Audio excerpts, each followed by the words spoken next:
Assalamualaikum warahmatullahi wabarakatuh. Alhamdulillahirrabbilalamin. Kita dapat mengikuti forum presentasi walaupun pembelajaran dilakukan secara daring. Semoga kita dapat mengikutinya dengan baik dan semoga memberikan manfaat bagi kita semua. Yang saya hormati Ibu Husnur Rashidah selaku dosen pengampu mata kuliah Lembaga Keuangan Syariah dan teman-teman yang saya sayangi dan yang saya banggakan. Semoga selalu dalam lindungan Allah Subhanahu wa taala dan dalam keadaan sehat walafiat. Langsung saja kami dari kelompok 2 sebelum memulai presentasi pada pagi hari ini. Terlebih dahulu saya akan memperkenalkan kelompok saya. Perkenalkan, saya Titania Afiana Sari sebagai moderator dan pemateri pertama. Dan yang kedua ada Ahmad Taufik Alhamdi sebagai pemateri kedua. Dan yang ketiga ada Khotimatun Ni'mah sebagai pemateri ketiga. Langsung saja saya akan menyampaikan materi Lembaga Keuangan Syariah yang bertema Bank Syariah. Yang pertama, konsep Bank Syariah. Pengertian Bank Syariah. Bank pada dasarnya adalah entitas yang melakukan penghimpunan dana dari masyarakat dalam bentuk pembiayaan atau dalam kata lain melaksanakan fungsi intermediasi keuangan sesuai Undang-Undang Nomor 21 Tahun 2008 tentang Perbankan Syariah.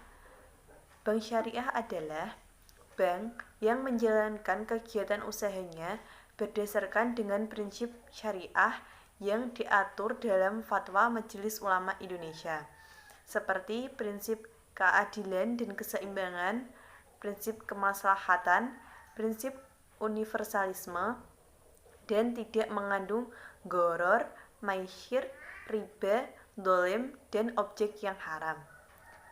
Jadi, pengertian bank syariah adalah bank yang mengacu pada hukum Islam dan kegiatannya tidak membebankan bunga maupun tidak membayar bunga kepada nasabah. Imbalan bank syariah yang diterima atau yang dibayarkan pada nasabah tergantung dari akad perjanjian yang dilakukan oleh pihak nasabah dan bank. Yang kedua yaitu fungsi dari bank syariah. Yang pertama, bank syariah berfungsi untuk menghimpun dana masyarakat. Dan yang kedua, berfungsi sebagai penyalur dana kepada masyarakat. Dan yang ketiga yaitu berfungsi untuk memberikan pelayanan jasa bank. Dan yang ketiga yaitu prinsip dasar bank syariah. Adapun prinsip dasar dalam perbankan syariah antara lain yaitu yang pertama, larangan terhadap transaksi yang mengandung barang atau jasa yang diharamkan. Dan yang kedua yaitu larangan terhadap transaksi yang diharamkan sistem dan prosedur perolehan keuntungannya. Sekian pemaparan materi diri saya dan selanjutnya akan dilanjutkan oleh pemateri kedua. Assalamualaikum warahmatullahi wabarakatuh. Di sini saya Ahmad Taufik akan melanjutkan dari pemaparannya Mbak Dita. Langsung saja masuk materi sejarah perbankan Islam di dunia. Konsep teoritis mengenai perbankan Islam muncul pertama kali menurut dalam bukunya Sultan Remi Sejadaini, bahwa pemikiran dari para penulis yang mula-mula menyampaikan gagasan mengenai perbankan syariah adalah Anwar Iqbal Quraisy, Naim Siddiqui, dan Muhammad Ahmad. Kemudian uraian yang lebih rinci tentang gagasan ini ditulis oleh Al-Maududi pada tahun 1950-an. Maududi Uzair merupakan seorang perintis teori perbankan Islam dengan karyanya yang berjudul A Grand Work from Interest Free Bank. Pemikiran yang sudah muncul pada tahun 50-an tidak langsung memberikan jalan yang lapang bagi perbankan Islam. Tahun 1960-an, bank syariah hanya menjadi diskursus teoritis. Belum ada langkah konkret yang memungkinkan implementasi praktis gagasan tersebut. Padahal telah muncul kesadaran bahwa bank syariah merupakan solusi masalah ekonomi untuk menghasilkan kesejahteraan sosial di negara-negara Islam. Hingga pada tahun 1963, sudut kelembagaan yang merupakan bank Islam pertama adalah Migrim Bank. Didirikan di Mesir dengan bantuan pemodalan dari Raja Faisal Arab Saudi dan merupakan binaan dari Profesor Abdul Aziz. Migrim Bank dianggap berhasil memadukan manajemen perbankan Jerman dengan prinsip muamalah Islam, dengan menerjemahkannya dalam produk-produk bank yang sesuai dengan daerah pedesaan yang sebagian besar orientasinya adalah industri pertanian.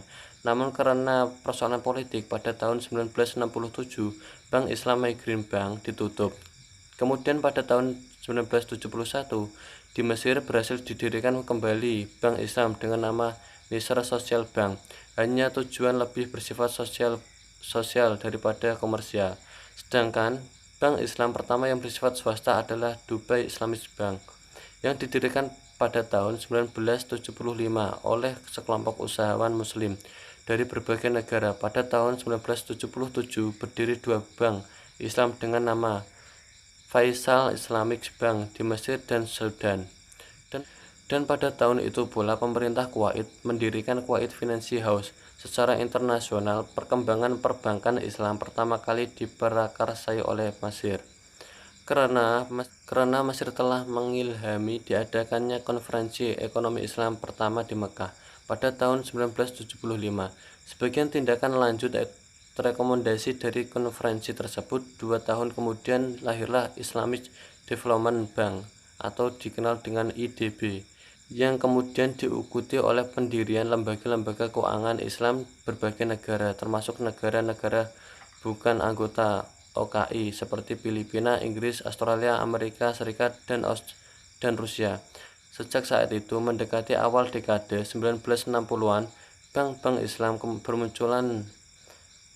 Sejak saat itu, mendekati awal dekade 1980-an, bank-bank Islam mulai bermunculan di Mesir, Sudan, negara-negara Teluk, Pakistan, Iran, Malaysia, Bangladesh, dan Turki.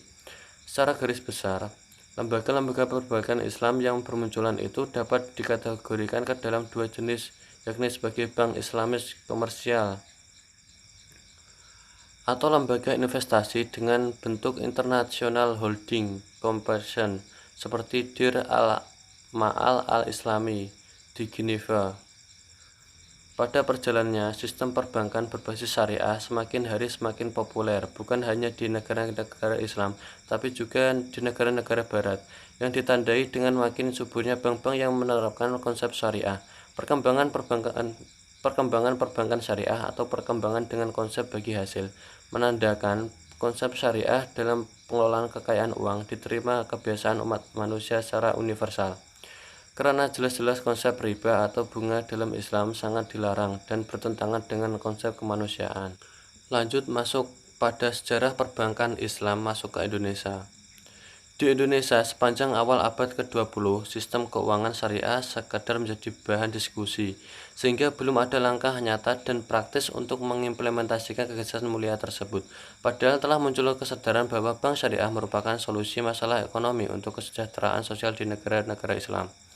Indonesia sebagai negara mayoritas berpenduduk muslim terbesar di dunia, muncul pemikiran tentang perlunya menerapkan perbankan berbasis syariah yang dimulai pada tahun 1974.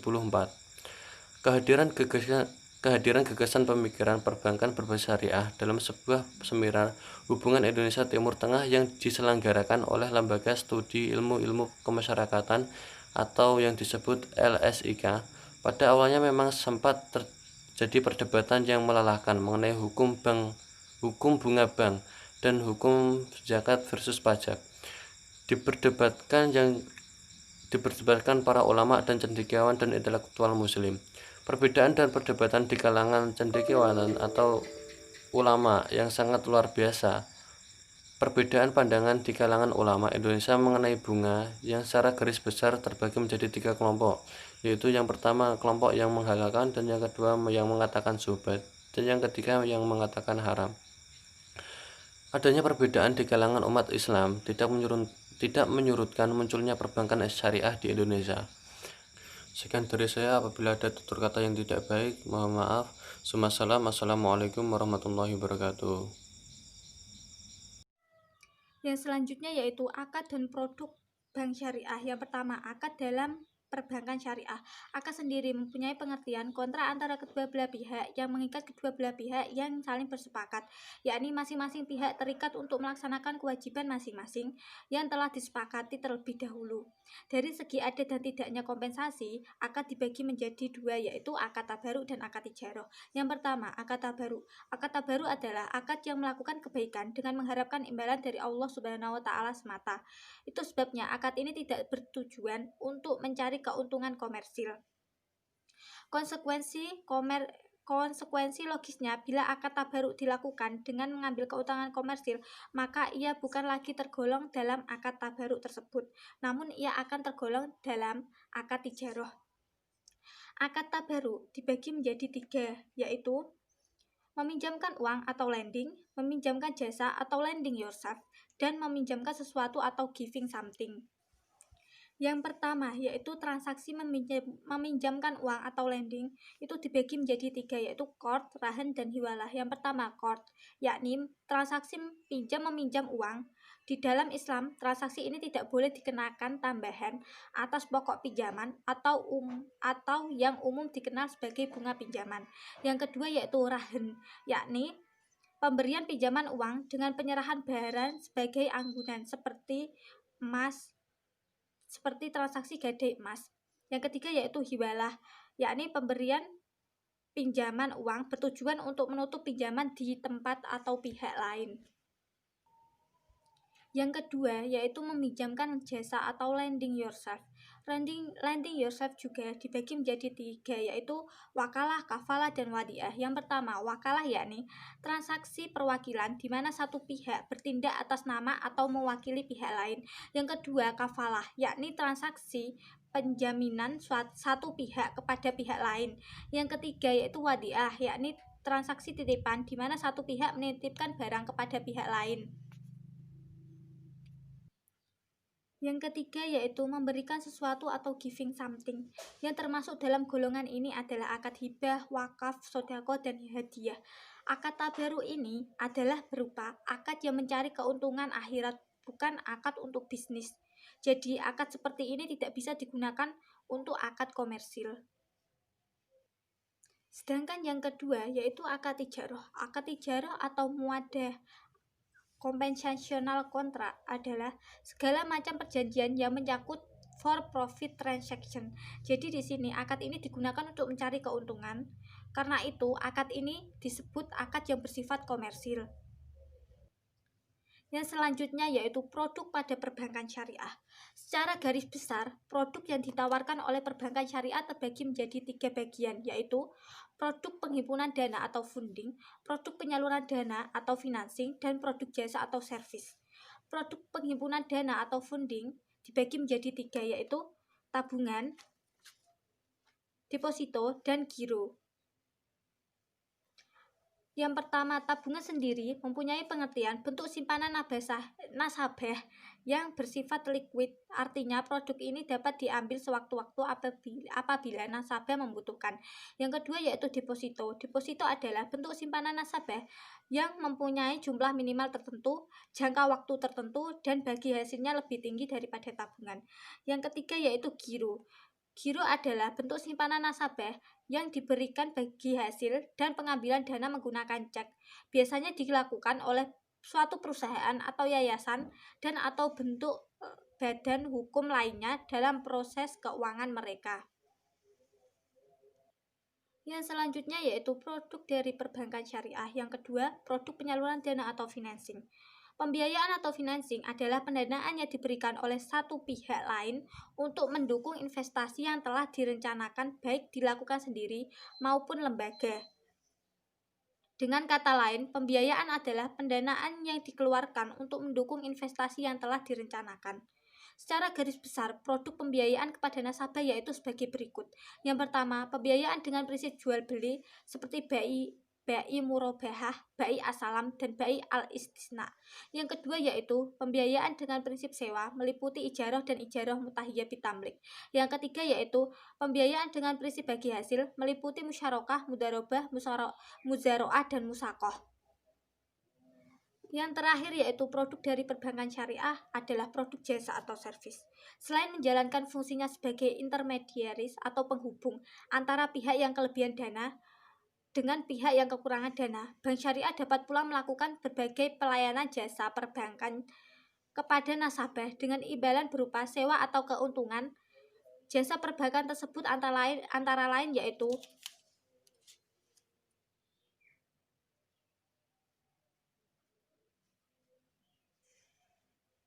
yang pertama, SARF atau jual beli valuta asing. Pada prinsipnya, jual beli valuta asing sejalan dengan prinsip SARF. Jual beli mata uang yang tidak sejenis ini harus dilakukan pada waktu yang sama atau spot. Bank mengambil keuntungan dari jual beli valuta asing. Prinsip ini dilakukan pada bank syariah devisa yang memiliki izin untuk melakukan jual beli valuta asing. Yang kedua yaitu wakalah. Nasabah memberi kuasa kepada bank untuk mewakili dirinya di sini. Akad ini digunakan untuk mencari keuntungan. Karena itu, akad ini disebut akad yang bersifat komersil. Yang selanjutnya yaitu produk pada perbankan syariah. Secara garis besar, produk yang ditawarkan oleh perbankan syariah terbagi menjadi 3 bagian, yaitu produk penghimpunan dana atau funding, produk penyaluran dana atau financing, dan produk jasa atau servis. Produk penghimpunan dana atau funding dibagi menjadi 3, yaitu tabungan, deposito, dan giro. Yang pertama, tabungan sendiri mempunyai pengertian bentuk simpanan nasabah yang bersifat liquid. Artinya, produk ini dapat diambil sewaktu-waktu apabila nasabah membutuhkan. Yang kedua yaitu deposito. Deposito adalah bentuk simpanan nasabah yang mempunyai jumlah minimal tertentu, jangka waktu tertentu, dan bagi hasilnya lebih tinggi daripada tabungan. Yang ketiga yaitu giro. Giro adalah bentuk simpanan nasabah yang diberikan bagi hasil dan pengambilan dana menggunakan cek. Biasanya dilakukan oleh suatu perusahaan atau yayasan dan atau bentuk badan hukum lainnya dalam proses keuangan mereka. Yang selanjutnya yaitu produk dari perbankan syariah. Yang kedua, produk penyaluran dana atau financing. Pembiayaan atau financing adalah pendanaan yang diberikan oleh satu pihak lain untuk mendukung investasi yang telah direncanakan baik dilakukan sendiri maupun lembaga. Dengan kata lain, pembiayaan adalah pendanaan yang dikeluarkan untuk mendukung investasi yang telah direncanakan. Secara garis besar, produk pembiayaan kepada nasabah yaitu sebagai berikut. Yang pertama, pembiayaan dengan prinsip jual beli seperti BI murabahah, BI asalam, dan BI al-istisna. Yang kedua yaitu pembiayaan dengan prinsip sewa meliputi ijarah dan ijarah mutahiyah bitamlik. Yang ketiga yaitu pembiayaan dengan prinsip bagi hasil meliputi musyarakah, mudarobah, muzaroah, dan musakoh. Yang terakhir yaitu produk dari perbankan syariah adalah produk jasa atau servis. Selain menjalankan fungsinya sebagai intermediaris atau penghubung antara pihak yang kelebihan dana dengan pihak yang kekurangan dana, bank syariah dapat pula melakukan berbagai pelayanan jasa perbankan kepada nasabah dengan imbalan berupa sewa atau keuntungan. Jasa perbankan tersebut antara lain yaitu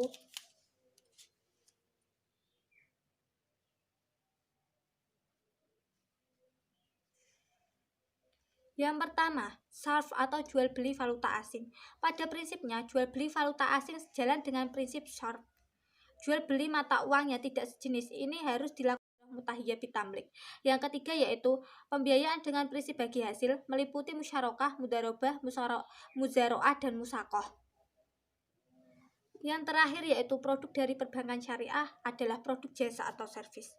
Selain menjalankan fungsinya sebagai intermediaris atau penghubung antara pihak yang kelebihan dana dengan pihak yang kekurangan dana, bank syariah dapat pula melakukan berbagai pelayanan jasa perbankan kepada nasabah dengan imbalan berupa sewa atau keuntungan.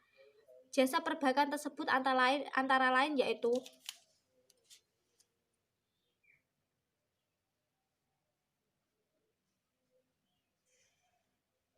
yang pertama, SARF atau jual beli valuta asing. Pada prinsipnya, jual beli valuta asing sejalan dengan prinsip SARF.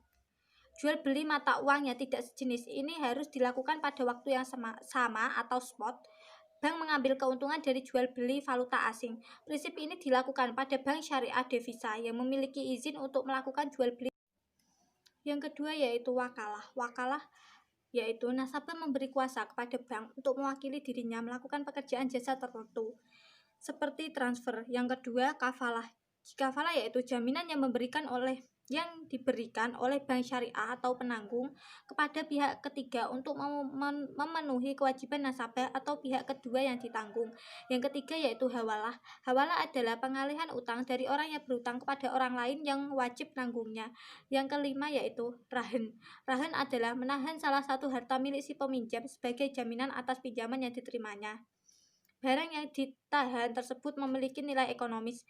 Dengan demikian, pihak yang menahan memperoleh jaminan untuk dapat mengambil kembali seluruh atau sebagian piutangnya. Sekian presentasi dari kelompok 2. Apabila ada kesalahan tutur kata ataupun kesalahan dari segi materi, kami mohon maaf yang sebesar-besarnya. Akhirul kalam, wassalamualaikum warahmatullahi wabarakatuh.